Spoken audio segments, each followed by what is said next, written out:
بخاری شریف ہے میرے سامنے، کتاب الانبیاء، اس میں حدیث نمبر جو ہے وہ ہے 3378، 3378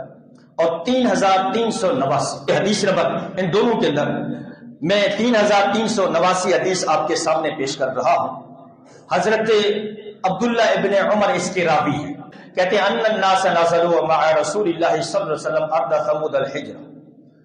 اگر کریم علیہ الصلوۃ والسلام غزوہ تبوک پر تشریف لے جا رہے تھے تو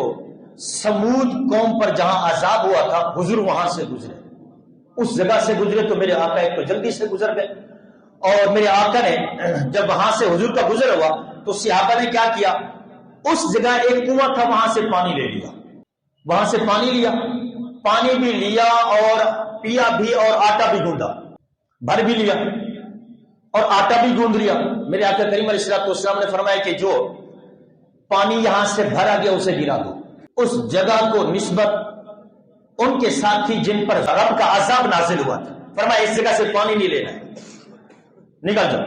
پانی وہ گرا دیا اور جو آٹا گوندا تھا فرمایا یہ اونٹوں کو کھلا دو، تم لوگ نے استعمال نہیں کرنا۔ آگے گئے تھوڑا تو ایسی جگہ پر پہنچے جس جگہ پر کنواں تھا، کون سا؟ جس کنویں سے حضرت صالح علیہ السلام کی اونٹنی پانی پیا کرتی تھی، حضرت صالح علیہ السلام کی اونٹنی پانی پیا کرتی تھی۔ آپ جانتے ہیں حضرت صالح علیہ السلام کی اونٹنی اللہ نے یہ معجزہ عطا فرمایا تھا حضرت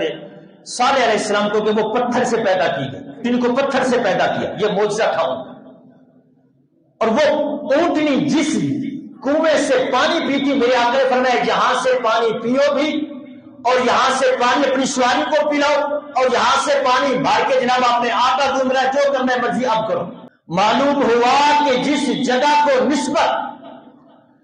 اللہ کے نبی حضرت صالح علیہ السلام کی اونٹنی کے ساتھ ہوئی وہ کنواں میں برکت والا ہو گیا،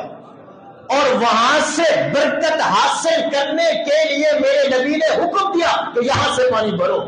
یہ آقا کریم علیہ الصلوۃ والسلام کی تعلیمات ہے امت کو۔ تو حضرت صالح علیہ السلام کی اونٹنی، اس پر جو برکات کا نزول ہوا حضرت صالح علیہ السلام کی وجہ سے، وہ برکتیں اونٹنی تک پہنچی، اونٹنی نے پانی پیا کنویں سے اور وہ برکتیں پہنچی کنویں تک، اور پھر ایک عرصہ گزر گیا،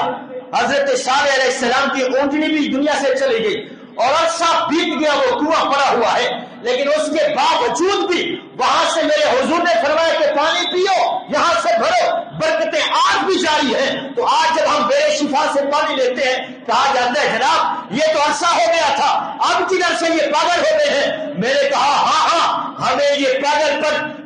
منظور ہے، ہمیں یہ رب کی بارگاہ میں دعا کرتے ہیں مالک یہ پاگل پن سلامت رہے۔ اگر صالح علیہ السلام کی اونٹنی جس کنویں سے پانی پیے اور وہاں صدیاں بیت جائیں تو برکتیں باقی رہتی ہیں، تو جس کنویں میں میرے آقا نے لعاب دہن ڈالا ہے خدا کی قسم آج بھی برکتیں وہاں موجود ہیں، برکتیں آج بھی موجود ہیں۔ تو اس لیے الحمدللہ ہمارا یہ عقیدہ، ہمارا یہ طریقہ کہ ہم جن چیزوں کو رب کے پیاروں کے ساتھ نسبت ہوتی ہے ہم جو ان سے برکتیں لیتے ہیں، یہ کوئی آج کی گھڑی ہوئی بات نہیں ہے، خدا کی قسم ہے قرآن و سنت کا پڑھایا ہوا عقیدہ ہے۔